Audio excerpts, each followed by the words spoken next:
Hey everyone, quick look at this. See that? Almost 98% of you watching aren't subscribed yet. Subscribing is the best way to not miss any new infidelity stories and support what we do here. It's free and it makes a huge difference. Hit that subscribe button below. Okay, now to today's story. It's funny the things you remember, the little stuff that sticks with you even when the big things try to bury them. Like the way Brian used to hum off key when he was making his morning coffee. Drove me nuts sometimes, but now it's just a ghost of a sound in a quiet house. And that's what I want to talk about, I guess. The quiet. It wasn't always this quiet. Not by a long shot. Back then, it was, well, it looked like we had it all, didn't we? Me, Julie, 43 years old, felt like I'd finally figured things out. Brian, my husband, he was 52, a real go-getter. Had a good job in sales, always climbing that ladder. We had a nice home, 2 cars in the driveway, even a little dog that shed more than seemed humanly possible. From the outside, you'd think, now there's a happy couple, and for a long time I thought so too. Really did. Brian, he was always ambitious, That's one of the things that first attracted me to him. That drive. He wasn't one to sit still, always looking for the next big thing. And he'd done pretty well for himself. We weren't rich or anything, but we were comfortable. We took vacations sometimes, could afford to eat out now and then. It was a good life, a steady life. Or so I thought. Then came this new business deal. He was practically bouncing off the walls with excitement. It was a partnership thing with his boss, Derek. Derek was a few years older than Brian, maybe 53 or so, and he was high up in the company. Brian thought this was his big break, the chance to really make a name for himself. Maybe even get a corner office someday. He'd come home every night talking about it, his eyes all lit up. "Julie, this is it," he'd say. "This is going to change everything." He'd tell me about the meetings, the plans, the potential for growth. It all sounded very important and grown up. I tried to keep up, asked questions, nodded in the right places. Honestly, a lot of it went over my head. Something about expanding into new markets and streamlining operations sounded like a lot of fancy words to me. But I was happy for him. Seeing him that excited, that full of energy, it was nice. It reminded me of when we were first dating, that spark he had. Derek, the boss, he seemed like a decent enough guy. We'd met him and his wife, Victoria, a couple of times at company parties. Victoria was a few years older than me, maybe 46. She was always dressed nice, very put together, seemed friendly enough, though I didn't really know her that well. Just small talk at those events, How's your job going, Julie? Oh, this is a lovely spread. That kind of thing. Nothing memorable. Brian was spending a lot of extra time at work. Gotta put in the hours to make this deal happen, he'd say. And I understood that. I've worked hard my whole life. I know what it takes to get ahead. So I didn't complain when he came home late or when he had to go in on weekends. I figured it was all for the best, for our future. He was doing it for us, right? That's what I told myself anyway. Looking back now, there were little things, little signs maybe. But at the time, I didn't think anything of them. A new cologne he started wearing. Said Derek gave it to him. More attention to his clothes? Gotta look the part, he'd explain. He even started going to the gym more regularly. Doctor said I need to watch my cholesterol, he told me. All perfectly reasonable things, right? Things you'd expect when someone's trying to move up in their career. He was so enthusiastic about this partnership. He'd talk about Derek like he was some kind of genius, a mentor. Derek really knows his stuff, Julie. I'm learning so much from him. And I was glad he had someone like that to look up to. I always thought it was important to have good people around you, people who inspire you. We even went out to dinner with Derek and Victoria a couple of times to celebrate the progress of the deal. Everything seemed normal. We'd laugh, share, stories, talk about work and other stuff. I didn't notice anything out of the ordinary. Maybe I was just blind. Or maybe they were just very good at pretending. Brian kept saying how this deal was going to set us up for life. Maybe we could finally take that trip to Europe we'd always talked about. Maybe we could even think about an early retirement someday. He painted this beautiful picture of our future, a future built on this partnership with Derek. And I believed him. I really, truly believed him. But you know what they say about things that seem too good to be true? Well, they usually are. And our perfect little life, the one I thought we had, it was about to come crashing down around me. And the person holding the hammer, the one I trusted more than anyone in the world. The weeks turned into months, and the business deal was still the main topic of conversation in our house. Brian would come home, sometimes late, sometimes early, but always with something new to report. A new client they'd landed, a problem they'd overcome, a new strategy they were implementing. It was like I was living with a man obsessed, which, in a way, I guess I was. He was obsessed with this deal, with Derek, with the idea of a better future. I remember one Saturday, he said, he had to go into the office for a few hours. They were having a meeting with some important investors, he told me. I didn't think anything of it. It wasn't unusual for him to work on weekends, especially with this big deal going on. I made myself a cup of coffee, settled on the couch, with a book, and figured I'd have a quiet morning. Around lunchtime, my friend Carol called. We chatted for a while, just catching up on the usual stuff. Then she mentioned she'd seen Brian's car parked outside a little Italian place downtown. Isn't he supposed to be at work? She asked, sounding a little surprised. My stomach did a little flip. Yeah, he said he had a big meeting, I told her, trying to sound casual. Maybe they ordered in? Carol wasn't convinced. Honey, this was a fancy place. White tablecloths and everything. Looked more like a date than a business lunch. I laughed it off. Oh, Carol, you always think everything's a drama. He's probably just having lunch with Derek and the investors, trying to impress them. But even as I said the words, a little seed of doubt had been planted in my mind. It was a tiny thing, barely noticeable at first, but it was there. I tried to shake it off, told myself I was being silly. Brian would never... Would he? He came home later that afternoon, around 4 o'clock. He seemed tired, but happy. Long day, he said, giving me a quick kiss on the forehead. But I think it went really well. Carol saw your car downtown, I said, trying to sound nonchalant.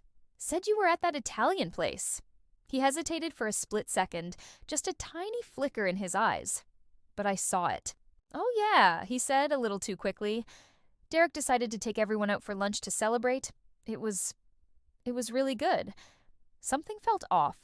The way he said it, the slight hesitation, it just didn't sound right. But I didn't. Push it. I wanted to believe him. I wanted to believe in us. Then came the phone call. It was a few weeks later. I was home alone. Brian was supposedly at a late meeting. The landline rang. We still had one of those old things. I didn't recognize the number. Hello? I answered. There was a pause. Then a woman's voice, soft and a little shaky. Is Brian there? No. He's at work, I said. Can I take a message? Another pause. Then she said, This is Victoria, Derek's wife. My heart skipped a beat. Victoria? Why was she calling here? Oh, hi, Victoria, I said, trying to keep my voice steady. Is everything okay? There was a long silence on the other end. Then she started to cry. Just soft, muffled sobs at first, then they got louder. Victoria? What's wrong? I asked, my voice full of concern. Through her tears, she managed to say, It's Brian. My blood ran cold. Brian? What about him? She took a deep breath, and then she said the words that shattered everything. He's been having an affair. The world seemed to tilt on its axis. I felt like I couldn't breathe. What? That's not possible. I found out, she sobbed. They've been seeing each other for months. He told me he loves her. Her? Who was her? Then it hit me. The business deal, the late nights, the lunches. Victoria's words echoed in my head. He told me he loves her. And then she said the name that would forever be etched in my memory. He's been having an affair with me, Julie. Me, Victoria, Derek's wife, Brian's boss's wife. It all clicked into place with a sickening thud. The business deal wasn't just about work. It was a cover, a way for them to spend time together. All those late nights, all those weekend meetings. They weren't about closing a deal. They were about sneaking around, betraying their spouses, betraying me. I don't even remember what I said after that. I think I just hung up the phone. I stood there in the middle of the living room, the phone still clutched in my hand, feeling like the floor had just dropped out from under me. My whole world, the life I thought I knew, had just been revealed as a lie. A cruel, devastating lie. The initial reaction wasn't anger, not really. It was just disbelief. This couldn't be happening. Not to me, not to us. We were happy, weren't we? We had a good life. How could he do this? How could he betray me like this? Then the hurt started to creep in, a dull ache in my chest that grew stronger with every passing second. It felt like someone had punched me in the gut, knocked the wind right out of me. And then, slowly but surely, the anger began to simmer. A cold, hard anger that started in my stomach and spread through my whole body. He was going to come home soon. He'd walk through that door, maybe even smile at me, and I would know the truth. I would know what he'd been doing behind my back. And in that moment, I knew that nothing would ever be the same again. Our quiet, comfortable life was over, and I had no idea what was going to happen next. When Brian finally came home, he looked tired, like he always did after a long day at the office. He smiled when he saw me, that familiar, easy smile that used to make my heart do a little flutter. Now, it just felt like a slap in the face. "Hey," he said, dropping his briefcase by the door. "Long one, how was your day?" He leaned in to kiss me, but I turned my head slightly so his lips landed on my cheek. He looked a little surprised. "Everything okay?" he asked, his brow furrowing. I just looked at him, my heart pounding in my chest. I wanted to scream, to yell, to throw something, but all that came out was a small, shaky voice. "Victoria called." His face went white. All the color just drained out of it. He looked like he'd seen a ghost. He didn't say anything, just stared at me, his eyes wide with panic. "She told me," I continued, my voice trembling. "She told me about you two." He finally found his voice, but it was just a whisper. "Julie, I can explain." Explain? Explain what? How he'd lied to me? How he'd betrayed my trust? How he'd been sneaking around with his boss's wife? There were no explanations that could make this okay. "Explain what, Brian?" I asked, my voice rising now, the anger starting to bubble to the surface.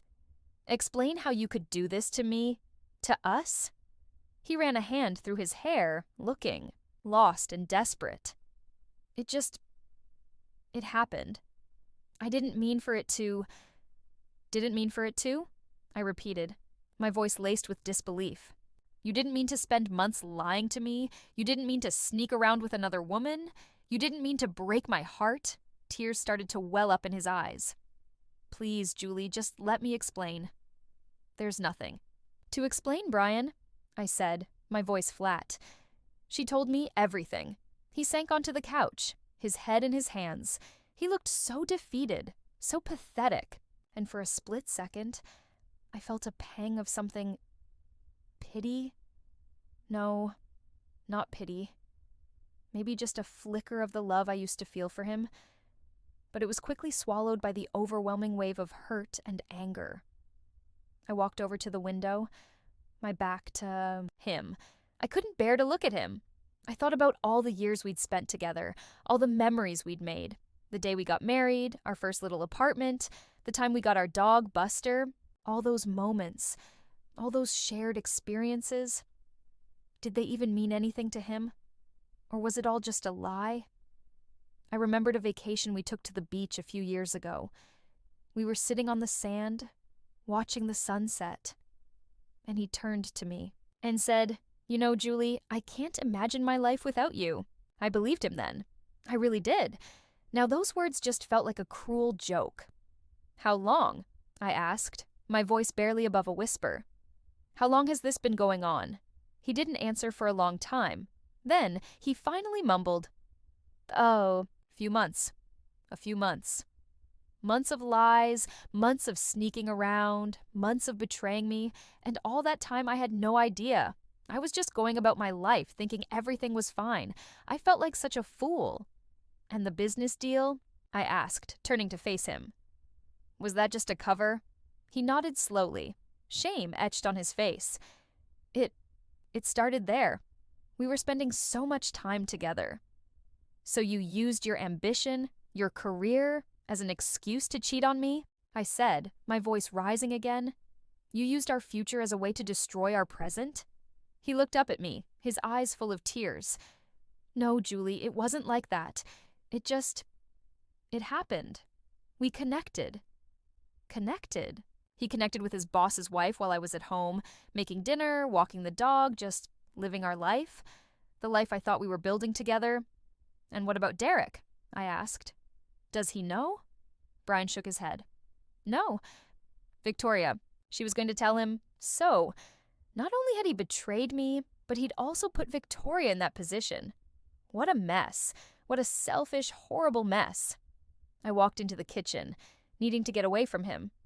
I grabbed a glass from the cupboard and filled it with water, my hands shaking so badly that some of it spilled. I took a long drink, trying to calm myself down. But the anger just kept building. How could he do this? How could he be so careless with our marriage, with my feelings? I had trusted him. I had given him my heart, my life. And he had just thrown it all away for some fling with another woman. I thought about Victoria. I didn't know her well, but I couldn't imagine what she was going through either. Her husband, her marriage, all probably falling apart because of this. We were both victims in this. In a way, victims of Brian's selfishness. I went back into the living room. Brian was still sitting on the couch, looking utterly miserable. I looked at him, really looked at him, and for the first time, I saw him. Not as my husband, my partner, but as a stranger, someone I didn't know anymore, someone I didn't think I even liked very much. I think you should leave, I said, my voice surprisingly calm. He looked up, his eyes pleading. Julie, please, don't do this. Let's talk. We can work through this. Work through this? How could we possibly work through this? He had broken the most fundamental promise of our marriage. He had shattered my trust in him. There was no going back from that. There's nothing to talk about, Brian, I said, my voice firm. It's over. And in that moment, as I looked at the man I had loved for so many years, I knew it was true. Our life together was over. And the quiet that was about to descend on our house would be a different kind of quiet. A lonely quiet. A heartbroken quiet. But maybe, just maybe, it would also be the beginning of a new kind of quiet. One where I could finally hear myself think again. The sound of the front door closing behind Brian echoed through the house, a finality that sent a shiver down my spine. Then, silence. A heavy, thick silence that felt different from the quiet we used to share. This was the silence of absence, of a broken promise, of a life irrevocably changed. I wandered through the rooms, each one holding memories, now tainted with the knowledge of his betrayal. The bedroom, where we'd shared so many nights, whispered of lies. The living room, where we'd laughed and watched movies, now felt empty and cold. Even the kitchen, where we'd cooked countless meals together, seemed to hold a bitter taste. I sat on the couch, staring blankly at the television, but the images flickered by without registering. My mind was a whirlwind of thoughts, a jumbled mess of disbelief, hurt, and anger. It felt like my chest was hollowed out, like someone had reached inside and ripped out a part of me. Sleep didn't come easy that night. Every time I closed my eyes, I saw Brian's face, sometimes smiling at me like he used to, sometimes with that look of shame he had when I confronted him. I kept replaying the phone call with Victoria in my head, her tearful confession, the devastating words she spoke. He told me he loves her. That sentence kept echoing in my mind, a cruel and relentless mantra. The next few days were a blur. I barely ate, couldn't bring myself to do much of anything. My friend Carol came over a few times, bless her heart. She just sat with me, listened when I wanted to talk, and didn't push when I didn't. Having her there was a small comfort in the midst of all the chaos. One afternoon, I found myself looking through old photo albums. Pictures of Brian and me, young and happy, full of hopes and dreams. There was one picture from our wedding day, his arm around me, both of us beaming. We looked so in love, so full of promise. Looking at that picture now felt like looking at a different life, a life that no longer existed. It hit me then, the importance of trust in a relationship. It's like the foundation everything else is built on. Without it, the whole thing just crumbles. And Brian hadn't just chipped away at that foundation, he'd blown it up. He'd taken something precious and irreplaceable and just broken it. I thought about all the times I had trusted him, big things and small, believing him when he said he'd be home late from work, sharing my deepest fears and insecurities with him, building a life together based on the assumption that we were both in it, fully and honestly. And all that time, he was lying. He was betraying that trust in the most profound way possible. The anger would come in waves, hot and sharp.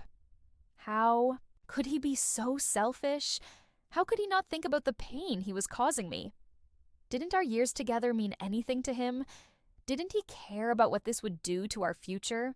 But beneath the anger, there was a deep sadness. Sadness for the life we had lost, for the future that would never be. Sadness for the person I thought Brian was, the person I had loved. It was like grieving someone who was still alive, but was no longer the person I knew. As the days went by, the initial shock started to wear off, replaced by a dull ache and a weariness that settled deep in my bones. I knew I couldn't just stay on the couch forever, feeling sorry for myself. I had to do something. But the thought of facing the world, of telling people what had happened, it felt overwhelming. One morning, I woke up and looked in the mirror. The woman staring back at me looked tired and worn, her eyes red and puffy. I barely recognized myself. I thought, this isn't me. This isn't who I want to be. And in that moment, something shifted. A tiny spark of something flickered within me. It wasn't happiness, not by a long shot, but it was something else. Maybe it was determination. Maybe it was the first inkling of resilience. I decided to take a shower. It sounds like a small thing, but it felt like a monumental effort. The warm water washing over me felt cleansing, both physically and emotionally. When I got out, I looked in the mirror again. The tired woman was still there, but maybe her eyes held a tiny bit more strength. I made myself some toast and a cup of tea. It was the first real meal I'd had in days. It didn't taste great, but it was something. A small act of self-care, a tiny step forward. I knew it wasn't going to be easy. There would be a lot of pain, a lot of tears, a lot of hard days ahead. But I also knew that I couldn't let this break me. I had to find a way to pick up the pieces and move on. I had to find my own strength, my own resilience. It wasn't going to happen overnight. Healing takes time. But that morning, as I sat at my kitchen table sipping my tea, I felt a tiny seed of hope begin to sprout within me. The hope that maybe, just maybe, I could get through this.